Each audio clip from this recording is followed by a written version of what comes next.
Friends, இது நம்ம ஒரு கிராம பகுதிகளில் வாழ்கிற காந்தாரி மிளகு. இந்த காந்தாரி மிளகு குட்டி குட்டியாக இருக்கும் பார்த்துடுங்க. பெரிய வர மிளகாயை விட குட்டியாட்டு இருக்கும். இதை வந்து காந்தாரி மிளகுன்னு சொல்லுவாங்க. சம்மந்தி அடிப்பதற்கெல்லாம் நாங்கள் கிழங்கு கூட சாப்பிடும்போது மரிச்சினி கிழங்கு இருக்குது பார்த்தீங்களா, மரவள்ளி கிழங்கோட எல்லாம் சாப்பிடும்போது சம்மந்தி அடிப்பதற்காக இதை பயன்படுத்துவோம். ரொம்ப ஒரு சுவையானதாக இருக்கும்.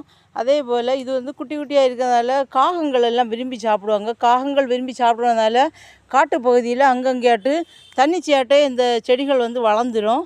காட்டு பகுதிகளில் வரும்போது இதை எல்லாருமே ஒடித்து வீட்டுக்கு கொண்டு போய் பயன்படுத்துவீங்க. ஆனால் ஒடிக்காதீங்க, அப்படியே அதை வந்து குட்டி குட்டியாக பறித்து தான் எடுக்கணும். ஒவ்வொன்றா பறித்து எடுத்து நம்ம பயன்படுத்தலாம்.